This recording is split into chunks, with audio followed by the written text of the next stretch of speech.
बिल्कुल 100%। देखिए और ये तस्वीरें इस वक्त हम आपको दिखा रहे हैं, वित्त मंत्रालय की तस्वीर आप देख रहे हैं। वित्त मंत्री निर्मला सीतारमण वित्त मंत्रालय से बाहर निकल रही हैं और देख रहे हैं बड़ा दिन है फाइनेंस मिनिस्ट्री के लिए, वित्त मंत्रालय के लिए। निर्मला सीतारमण जो अपना छठा बजट पेश करने जा रही हैं।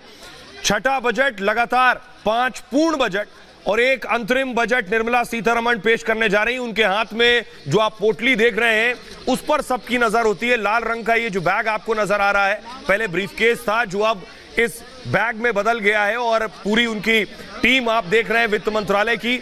और इस फोटो ऑप के बाद यहां से वित्त मंत्री सीधे राष्ट्रपति भवन जाएंगी, राष्ट्रपति की मंजूरी के लिए, और उसके बाद पार्लियामेंट जाएंगी। और ये एक परंपरा का हिस्सा है कि वित्त मंत्री वित्त मंत्रालय आती हैं और उसके बाद ये फोटो ऑप होता है। और ये जो आप उनके हाथ में देख रहे हैं ये भारत की सांस्कृतिक विरासत का भी हिस्सा है। ये ब्रीफकेस से इस बैग में तब्दील हुआ है।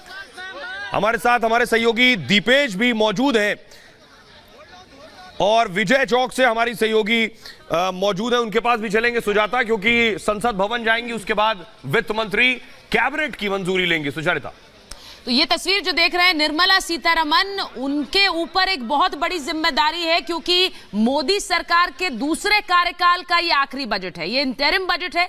तो उन्हें ये भी ध्यान रखना है कि बहुत ज्यादा खर्चे इस इंटरिम बजट में, बहुत ज्यादा घोषणाएं नहीं की जा सकती, लेकिन इसी के साथ साथ उन्हें इसे एक पॉपुलर बजट भी बनाना है। निर्मला सीतारमण पर $5 ट्रिलियन इकोनॉमी के जो उद्देश्य है, जो लक्ष्य है प्रधानमंत्री नरेंद्र मोदी का, उसे भी ध्यान में रखकर घोषणाएं करनी है निर्मला सीतारमण। अब यहां से निकलते हुए, और जैसा कि एक प्रोटोकॉल है, राष्ट्रपति से मंजूरी लेंगी इस बजट को पेश करने के लिए, उसके बाद वो जाएंगी वापस संसद भवन जहां कैबिनेट की बैठक होगी, उसमें मंजूरी मिलेगी इस बजट को, और फिर ठीक 11 बजे इस बजट को पेश करेंगी देश की वित्त मंत्री निर्मला सीतारमण। तो ये तस्वीरें आप देख रहे हैं वित्त मंत्रालय से निकलते हुए निर्मला सीतारमण को, और उनका ये छठा बजट है। तो अब तक वो एक मंझी हुई वित्त मंत्री हैं, इस बात को समझिए। उन्हें पता है कि देश की उम्मीदें क्या है और उन्हें पता है कि सरकार को खर्चे कैसे करने हैं, किस जगह पैसा लगाना है और कहां से पैसा निकालना है। तो ये निर्मला सीतारमण की तस्वीरें आप देख रहे हैं। और आज 11 बजे देश में अगले चुनाव से पहले, 2024 के चुनाव से पहले का अंतरिम बजट पेश होने वाला है। सलोन, बिल्कुल, तस्वीरें लगातार हम दिखा रहे हैं और वित्त मंत्रालय से निकल चुकी हैं निर्मला सीतारमण। अब महामहिम से मुलाकात करेंगी और उनसे अनुमति लेंगी, जिसके बाद अब 10 बजे करीब की कैबिनेट बैठक होगी जिसमें बजट को मंजूरी मिलेगी, और 11 बजे उम्मीदों का पिटारा खुलेगा जब जनता को पता चलेगा लोकसभा से कि क्या बजट में लेकर आने वाले हैं। और हमारे साथ विशेष पैनल लगातार सुचरिता मौजूद है। आसान भाषा में रिपब्लिक भारत पर हम समझा रहे हैं दर्शकों को बजट की हर कहानी। और ये तस्वीरें हम आपको दिखा रहे हैं, तस्वीरों के साथ रहेंगे। ये आप तस्वीर देख रहे हैं कि काफिला वित्त मंत्री का राष्ट्रपति भवन की तरफ चला गया। हमारे साथ स्टूडियो में खास मेहमान मौजूद हैं जो हमारे साथ वरिष्ठ पत्रकार जुड़ रहे हैं, रामकृपाल जी। रामकृपाल जी, क्या लग रहा है, जरा जल्दी से अगर आप संक्षेप में बता सके दर्शकों को। आपने तो जिंदगी में बहुत से बजट कवर किए हैं, संभवतः तो आप ज्यादा बेहतर इन तस्वीरों को भी एक्सप्लेन कर सकते हैं, इससे जुड़ी परंपरा और सांस्कृतिक विरासत को भी।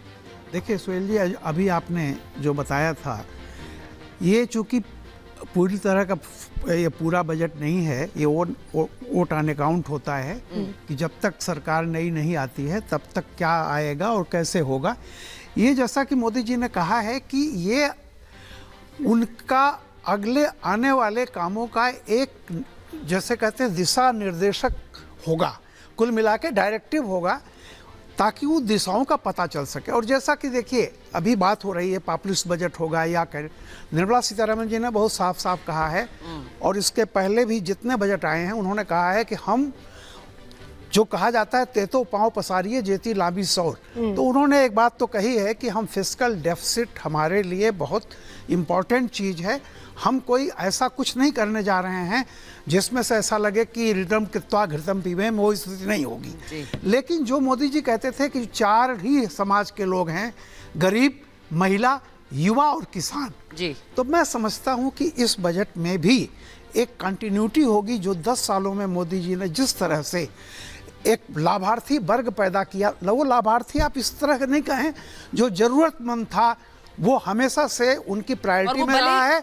और इस बजट में भी सबसे ज़्यादा फोकस, जैसा कल उन्होंने कहा था कि निर्मला सीतारमण जी और राष्ट्रपति मुर्मू यानी महिलाओं पर आपने उनका 4 बहुत वर्गों की ध्यान। बात की रामकृपाल जी, किसान सम्मान निधि भी पिछली इंटरिम बजट में ही उसकी घोषणा हुई थी। ऐसे में इस बार क्या उसको बढ़ाया जाएगा, कोई नई ऐसी योजना का ऐलान किया जा सकता है? उसके लिए थोड़ा इंतजार करना पड़ेगा। एक बार सुजाता के पास चलते हैं, वो विजय चौक पर मौजूद है। सुजाता, जहां आप हैं वहीं पीछे सारा एक्शन है, क्योंकि वहीं से निर्मला सीतारमण निकलेंगी और सीधे राष्ट्रपति के पास जाएंगी। जरा बताइए और तस्वीर भी दिखाइए। बिल्कुल सुचरिता, वैसे तो ये बजट सेशन है, लेकिन आपको मौसम लग रहा होगा कि मॉनसून सत्र का है, पर जनता उम्मीद कर रही है कि क्या चुनावी बजट में उनके लिए कुछ वादों की बारिश होने वाली है। और जैसा कि आप दिखा रही हैं तस्वीरें, निर्मला सीतारमण जो हैं वो अब वित्त मंत्रालय के बाद राष्ट्रपति भवन जाएंगे और तमाम जो औपचारिकताएं हैं वो पूरी होंगी और 11 बजे बजट पेश होगा। और हालांकि क्योंकि इंटरिम बजट है तो बहुत ज्यादा लंबा चौड़ा तो भाषण नहीं होने वाला है, लेकिन क्योंकि चुनाव से पहले ये महत्वपूर्ण मौका होगा और सरकार इस मौके को गंवाना नहीं चाहेगी। 2019 में जो वादे किए थे, क्या उसे बढ़ाया जाएगा? और जैसा कि हमने अभी किसानों की बातचीत सुनी, उनमें थोड़ी सी निराशा है, तो क्या किसान सम्मान निधि की जो रकम है वो बढ़ाई जाएगी? क्योंकि ग्रामीण अर्थव्यवस्था पर फोकस करना सरकार चाह रही है। जो इंफ्रास्ट्रक्चर है उसको डेवलप करने के लिए ज्यादा इन्वेस्टमेंट की जरूरत है। कैपिटल अगर हम बात करें उसकी, तो कैपेक्स की बात हो रही है, किस तरह से उसका अगली बार आपके पास आएंगे, आप जरा तस्वीरें दिखाइएगा कि जब पहुंचेंगी निर्मला सीतारमण। आपको रोक रहा हूं, स्टूडियो में हमारे साथ खास मेहमान है, एक छोटा रिएक्शन में ले लूं। हमारे साथ डॉक्टर भी हैं, इकोनॉमिस्ट भी हैं। डॉक्टर्स क्या चाहते हैं? राहुल सिंह साहब 20 सेकंड में जल्दी से बताइए, डॉक्टर्स की क्या उम्मीदें हैं, मेडिकल सेक्टर क्या चाहता है? देखिए, कोविड के बाद कम से कम पूरी जनता ये चाहती है कि हेल्थ केयर अफोर्डेबल हो जाए। सबसे इंपॉर्टेंट बात है, गांव का आदमी हो, शहर का आदमी हो, हेल्थ इक्विटेबल हो, एक्सेसिबल हो, अफोर्डेबल हो, ये पहली चीज है। दूसरा, जो मेडिकल डिवाइसेस का सबसे बड़ा हब बनने जा रहा है भारत, उसके लिए हम बड़ी उम्मीद से इस बजट को देख रहे हैं। भारत सरकार चाहती है कि हम मेडिकल डिवाइस जो इंपोर्ट कर रहे हैं सब बंद करें और भारत दुनिया के लिए बनाए।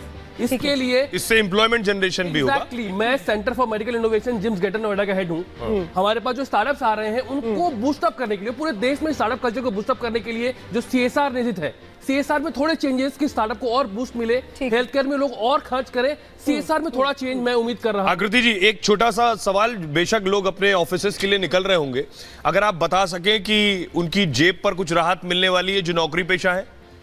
जी देखिए, जो इंटरिम बजट होता है इलेक्शन ईयर में, उसको बेसिकली इलेक्शन बजट भी कह सकते हैं। और डेफिनेटली कई सारी इस तरह की सरप्राइज पैकेजेस की उम्मीद है और बहुत अच्छा होगा अगर जो इन्फ्लेशन और जो बेरोजगारी, गैर बराबरी और जो गिरता रुपया है, इसके ऊपर अगर कुछ फोकस किया जाएगा और इस तरह के लोगों के लिए, मिडिल क्लास के लिए और जो लो इनकम ग्रुप्स हैं, क्योंकि लो इनकम ग्रुप्स में अगर हम देखें तो स्पेंडिंग जो है और सेविंग बहुत कम हो चुकी है। सब इंतजार कर रहे हैं, अपनी अपनी जेब का ध्यान में रखकर इंतजार कर रहे हैं। एक छोटे से ब्रेक के लिए रुक रहे हैं, लेकिन बजट पर ये कवरेज जारी है। बस थोड़ी देर बाद मुझे लगता है निर्मला सीतारमण की तस्वीरें आएंगी, वो जाएंगी वित्त मंत्रालय भी और वो जाएंगी कैबिनेट की बैठक के लिए भी, लेकिन एक छोटे से ब्रेक के बाद तुरंत हाजिर होंगे।